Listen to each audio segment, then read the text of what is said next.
Bismillah ar-Rahman ar-Rahim. Today we will talk about a very important topic, which is the abnormal bleeding comes from the genital tract, and this is really one of the hot topics that we face mostly in our practice, and it is very important for all of you to know the details about this problem and how we diagnose, how we treat our patients in these conditions.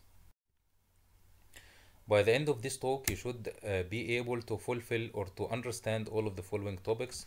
We will focus shortly on the menstrual cycle.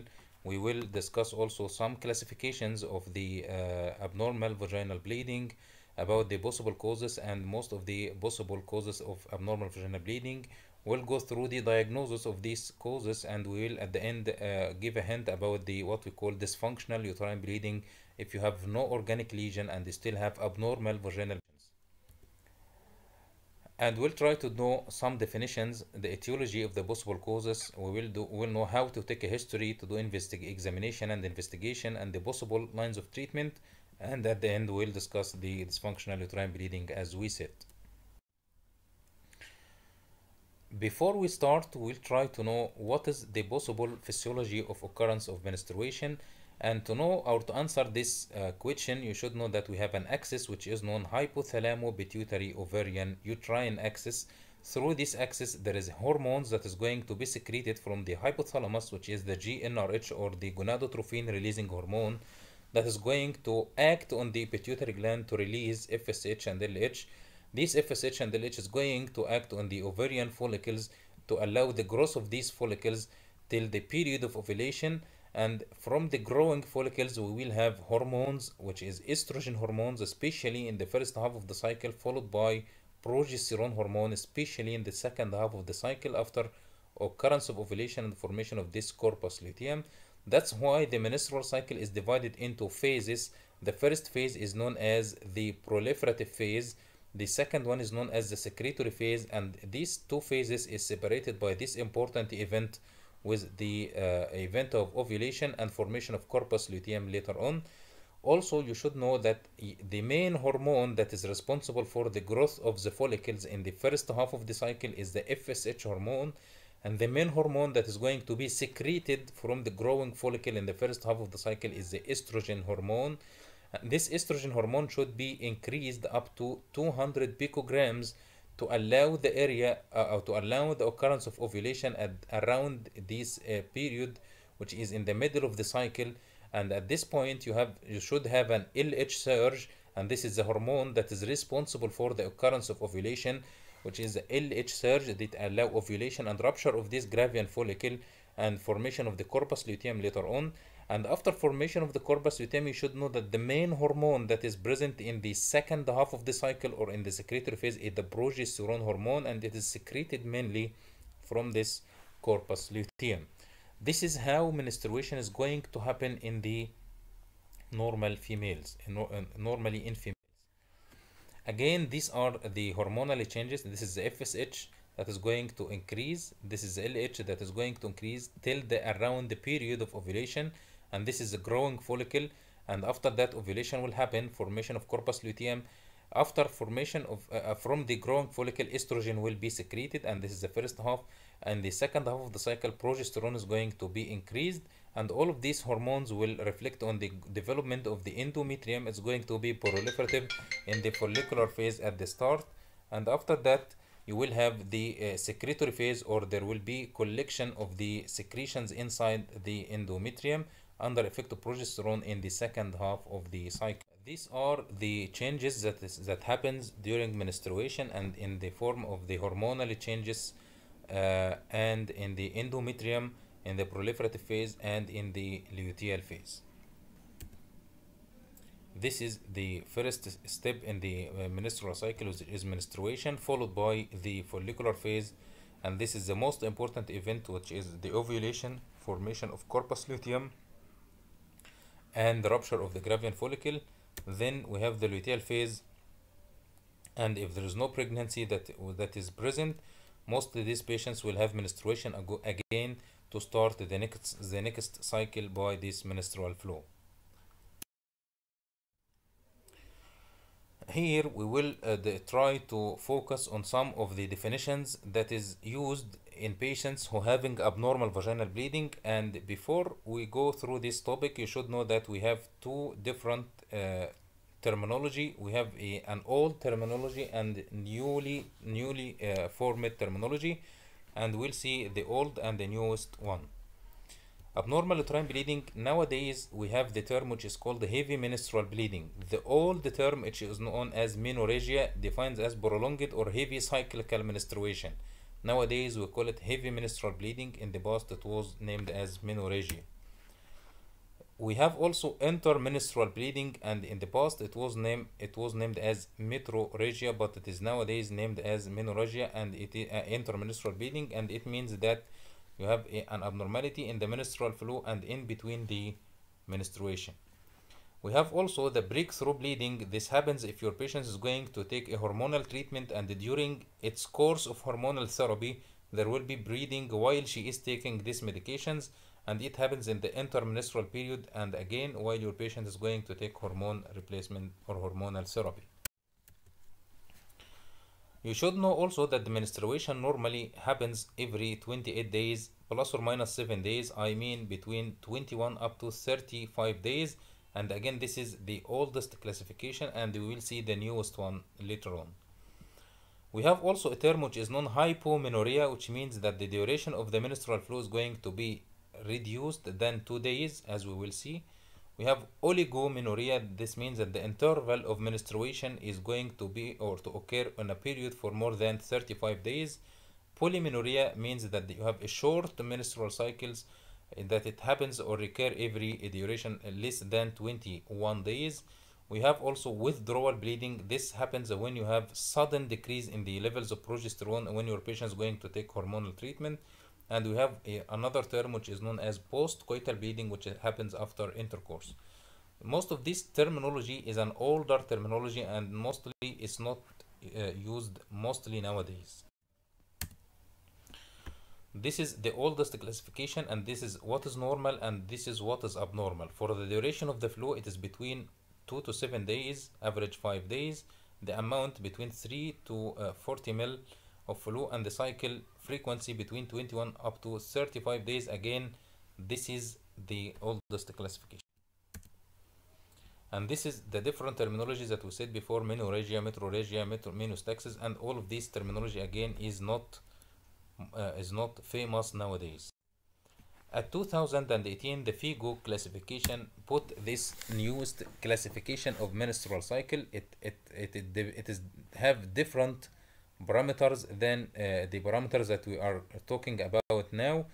As regard the frequency of menstruation, it is considered to be normal if it is between 24 up to 38 days. It will be infrequent if it is more than 38 days. It will be more frequent if it is less than 24 days. And for the duration, it may be absent in the cases of amenorrhea. For the duration itself, it's considered to be up to 8 days, and there is no lower limit for the duration, but we have an upper limit which is 8 days. If it is more than 8 days, it will be prolonged. As regard the regularity of this cycle, it could be normal or regular or irregular, or if it happens for a duration or it is short, it will have shortest or longest duration between 7 to 10 days, or it will be irregular if it will happen after 8 to 10 days as regard the duration or of the menstruation itself. Okay, it could be regular or irregular menstruation, as we said now. As regard the flow itself, there is no certain limit of the flow, but it differs from every patient to another. Every patient know its normal character of flow. It could be light than normal or heavier than normal that it is going to have, and it differs between patient to another, as we said now. We have also intermenstrual bleeding, and it could happen in a cyclical pattern or in a random pattern, or we may have unscheduled bleeding that is related to hormone treatment, which is the withdrawal bleeding, as we said, breakthrough bleeding, as we said before.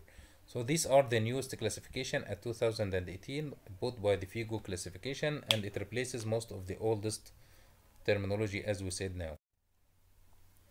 If you are going to discuss the possible causes of this abnormal uterine bleeding, we should think in all of these factors. We may have a general cause, local cause, or dysfunctional, or here there is no organic lesion.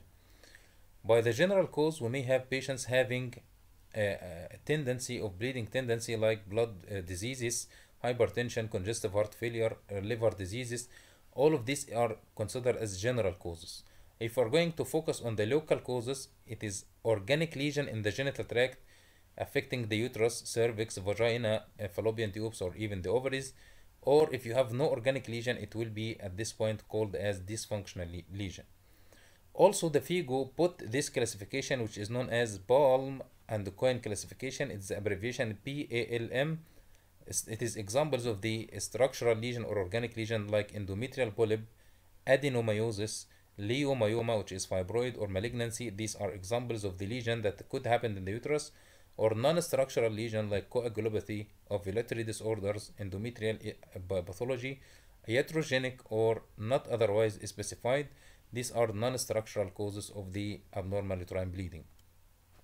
But to summarize, we have general causes, local causes, and dysfunctional causes.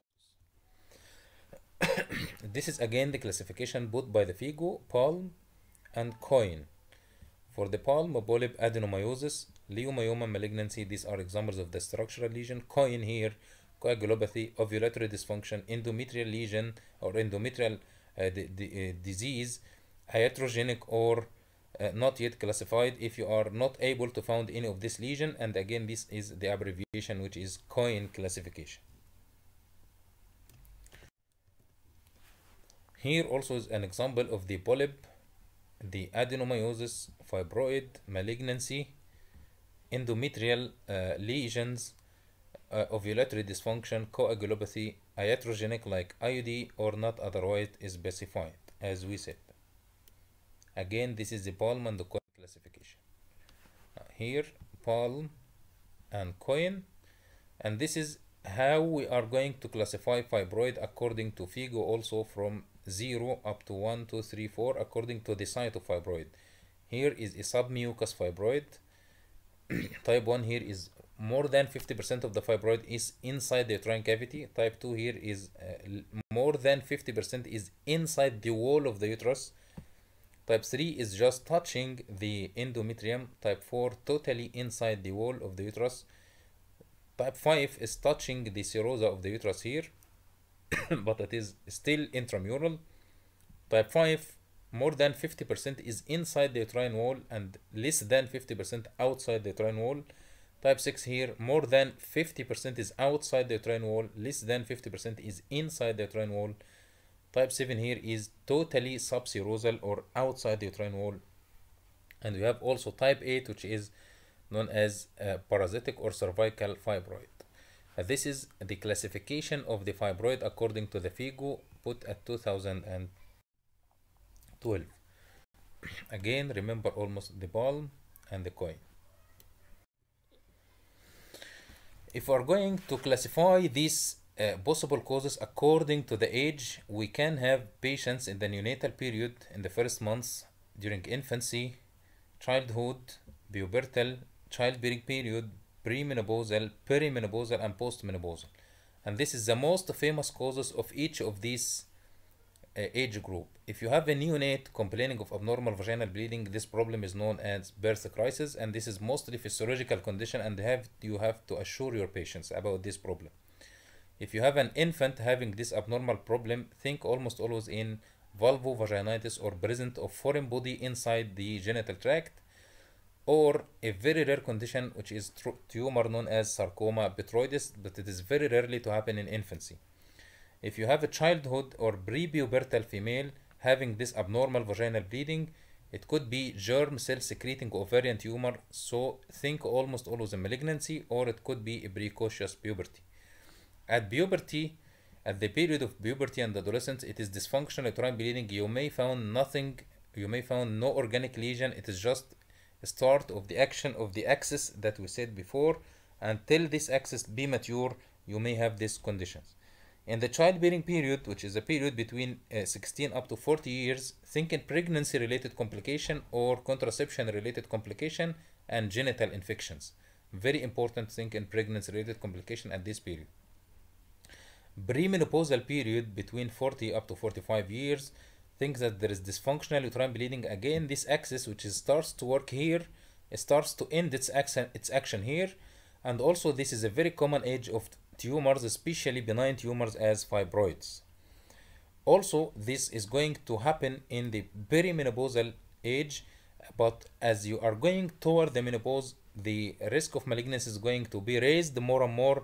So if you are going between 45 up to 55 years, keep in your mind that malignancy could be a possibility. That's why you have to exclude presence of this malignancy by all the tools that you will have, as we will see later on. In the postmenopausal period, after 12 months of cessation of menstruation, think a malignancy or estrogen deficiency sequelae, as we will see. This is according to the AUB in the uterus, cervix, vagina, fallopian tube, and ovaries, according to the organ that is affected. Also, we may have an excess affection in the form of anovulation, as we said, androgen excess, hormonal imbalance, hyperprolactinemia, or hypothyroidism. All this has an implication on the axis, which is the hypothalamo-pituitary-ovarian axis, in cases like polycystic ovarian syndrome. Also, we have a pregnancy-related complication like abortion, ectopic pregnancy. Also, we may have an exogenous causes like IUD, foreign body, or trauma. Some hyperprolactinemia or prolactinemia inducing drug can also be present. Infection like sexually transmitted disease or general cause, as we said before.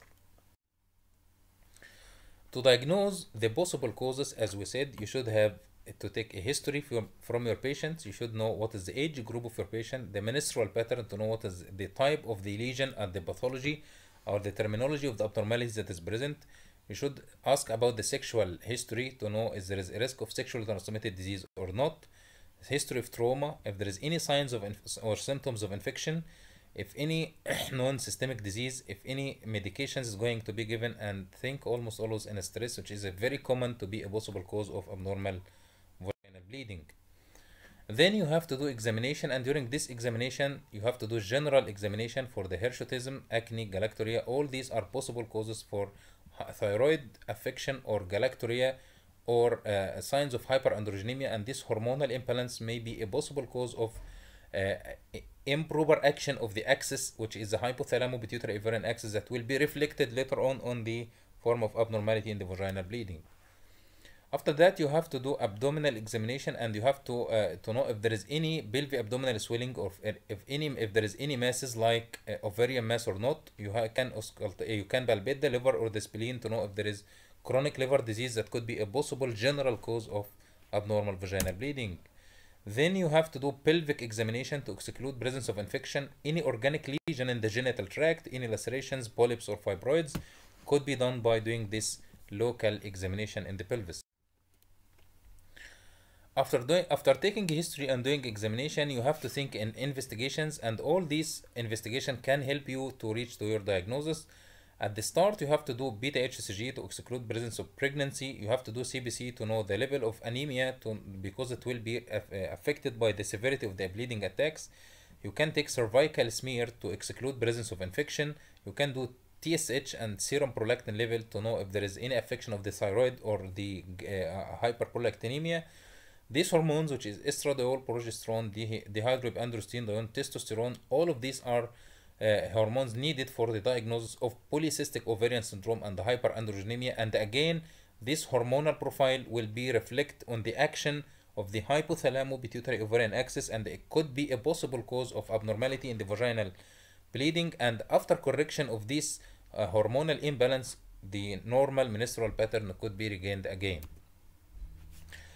After doing this laboratory investigation, you may be in need to do some radiological investigation, and the most important thing tool for us is the transvaginal ultrasound, as we will see, and it could detect many of the pelvic pathology that we said before. And if you are still in doubt after doing this transvaginal ultrasound, you can go to request MRI, and this also will help you to reach to the diagnosis of your patients. Also, you can take a biopsy if there is a suspicious toward malignancy or hyperplasia of the endometrium. You can do also hysterosalpingography or hysteroscopy, as we will see later on, to diagnose some lesions like endometrial polyp or submucous fibroids. This is the probe that is going to be used during transvaginal ultrasound. We insert this probe inside the vagina. It will give you a scope to examine the uterus, fallopian tubes, and ovaries. This is an example of the lesions that could be seen during this examination, which is the uterine fibroid. If you notice here, we have a well circumscribed mass inside the uterine cavity. Here is the endometrium, and here is the uterus. Here is the uterus, and this is the lesion that is present here, well circumscribed mass. And really, this is a classic picture of fibroid, how it looks by the transvaginal ultrasound. Also, you can assess the endometrial thickness by the transvaginal ultrasound. This is the uterus again, and this is how the endometrium is going to look, and this is a normal endometrium, how it looks in normal patients. And this is very thin endometrium in postmenopausal patients. Mostly in the postmenopausal patients, this endometrial thickness should not exceed 4 to 5 millimeters. And if it is more than this, I mean 5 millimeter, you should go to do endometrial biopsy to exclude presence of endometrial hyperplasia or endometrial malignancy. Because in the postmenopausal condition, you should have a thin endometrium less than 4 millimeter. This is also another example of the lesions that is going to appear by a transvaginal ultrasound. This is also a submucosal fibroid that is seen inside the uterine cavity. Again, this is the uterine cavity, and this is a submucous fibroid that is present inside the uterine cavity. Here is another lesion which is known as adenomyosis. We didn't see here a well circumscribed mass, but here we have a discrepancy in the posterior uterine wall size. Then there is a discrepancy between the posterior wall and the anterior wall, and there is some radiation that is coming below the endometrium, and this figure or this photo is characteristic for a disease which is known as adenomyosis. This is for fibroid, and this is for adenomyosis. Also, this is another example of doing a transvaginal ultrasound. Here is another lesion which is a well circumscribed mass here.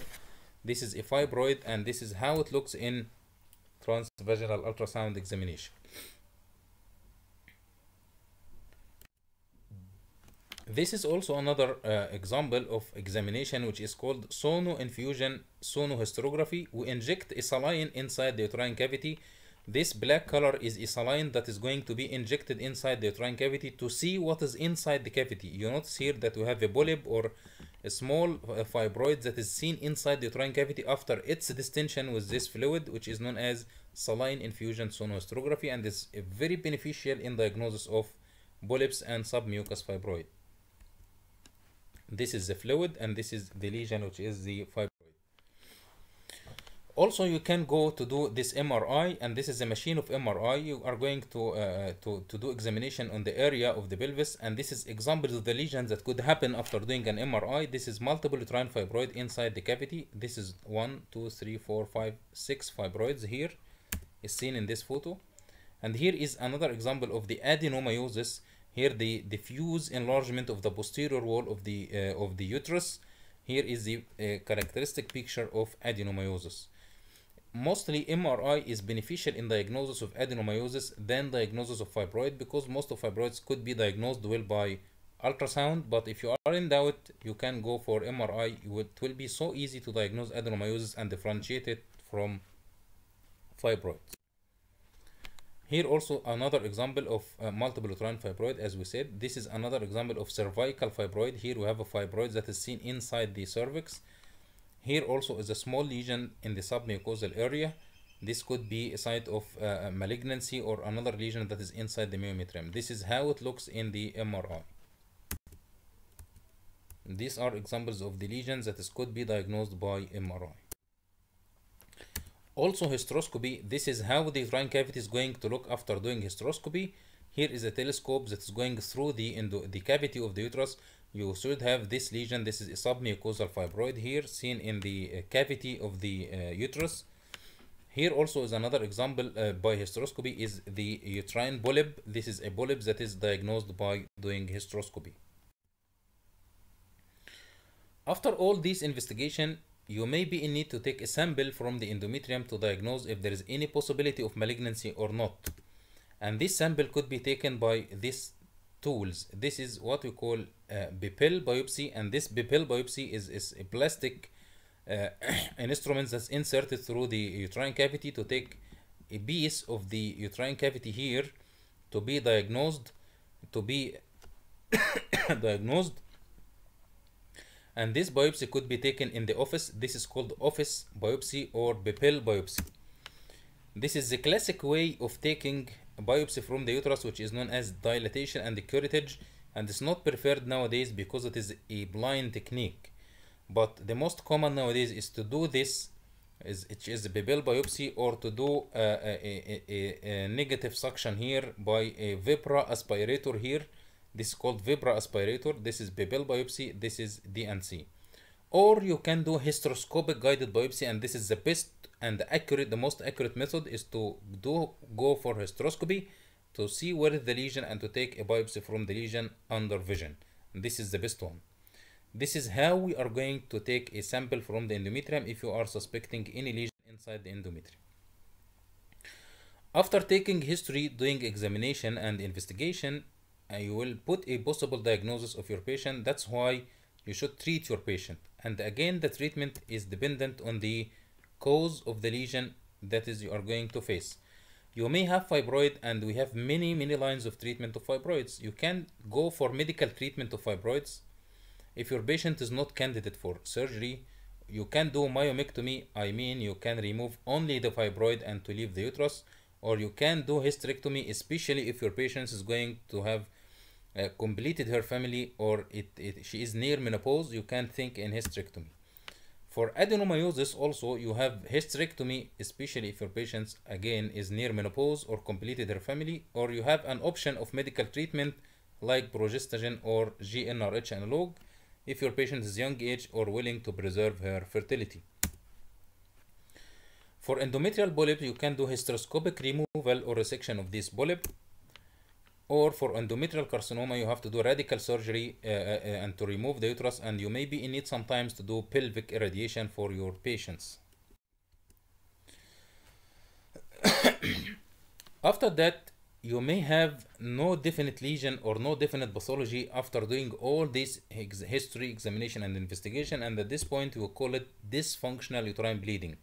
Dysfunctional uterine bleeding is defined as uterine bleeding, abnormal uterine bleeding in absence of a non-organic lesion. The incidence of this condition, it affects about 60% of patients having abnormal uterine bleeding. It could happen in patients having anovulation, and mostly these patients will have anovulation in 90% of patients, or in a cyclical condition, and these patients will have will be about 10% of cases. Most of the anovulatory patients will have hormonal imbalance and will respond well to medical treatment, as we will see. These are examples of the anomalies that could happen in the anovulatory cycles or in the ovulatory cycles if you have anovulatory or ovulatory patients, and these are examples of the anomalies that could happen at the level of the endocrine gland, and this is could happen in the endometrium. For the treatment of dysfunctional uterine bleeding, you have to individualize your target of therapy according to these factors. According to the age of your patient, the variety of your patient, the wish of future pregnancy, and the severity of the bleeding attacks. The first option is, especially if your patient is desiring future fertility, you have to think in medical treatment. This medical treatment could be in the form of iron therapy or replacement therapy, non-steroidal anti-inflammatory drugs, and non-specific hemostatics that could be successful in control of these attacks of bleeding. Again, this happens if your patient is willing future fertility, and you will try at the first line these medications. These medications could succeed to control bleeding, or it may be still in need for further treatment after that if these drugs will not be able to control these attacks. After that, you have to think in hormonal treatment, especially if you have a cyclical bleeding, and by this hormonal treatment you are going to stop ovulation or to do an artificial menstruation. This could happen by using combined oral pills, and this is the most famous line of treatment in patients having dysfunctional uterine bleeding. or you may use a systemic or local progestogen secreting an IUD or intrauterine device, which is known as Mirena. This is a very famous one, IUD that is going to secrete progesterone inside the uterine cavity. Or you can suppress the hypothalamo-pituitary axis as a whole from the pituitary gland by giving this GnRH analog, which is known as this injection is given every month. You can suppress the axis alone, and again this hormonal treatment will go to suppress ovulation and to prevent ovulation, and you will do an artificial menstruation or to prevent menstruation at all by giving this injection.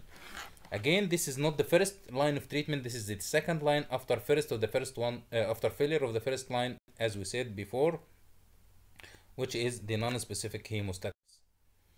The third line of treatment is if you have failure of medical treatment after 3 or 6 months, or your patients have already completed her family, you can think in this surgical therapy.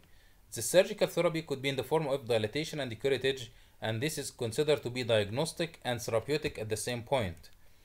Or you can do something which is called endometrial ablation. You can destroy the endometrial itself as a whole by doing ablation of the cavity of the uterus by electrocautery, by laser, or by thermal ablation.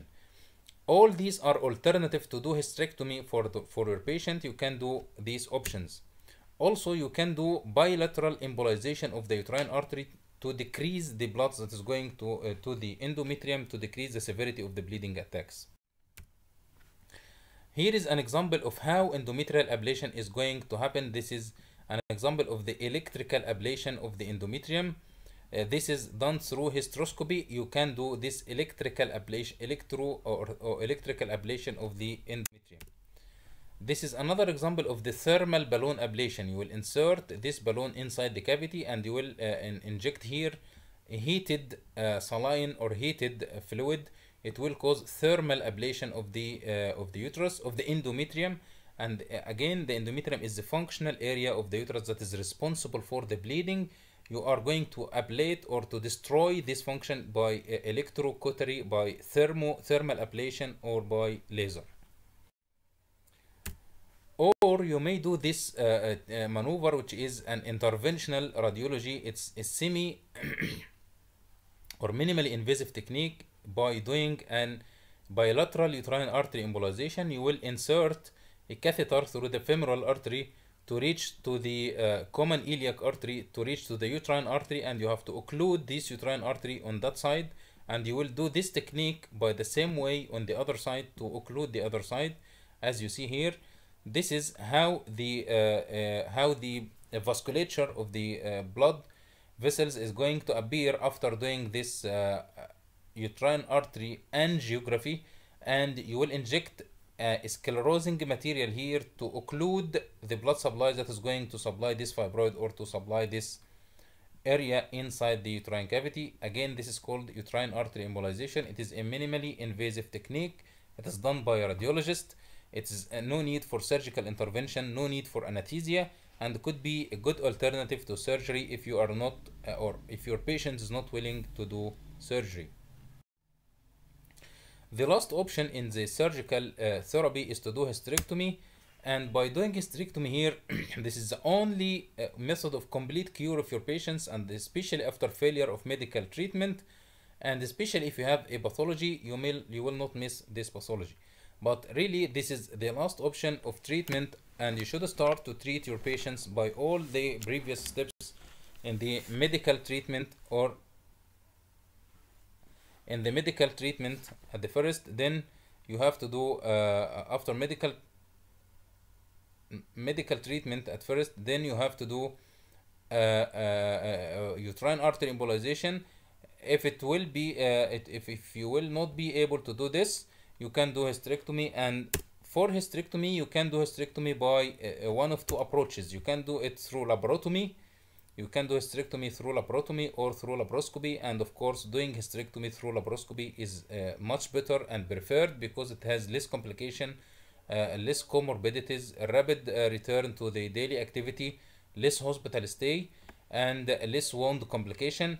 This is the most nowadays mostly a hysterectomy should be performed by laparoscopy than laparotomy. And at the end, I hope that all of you get benefit from this. Thank you so much.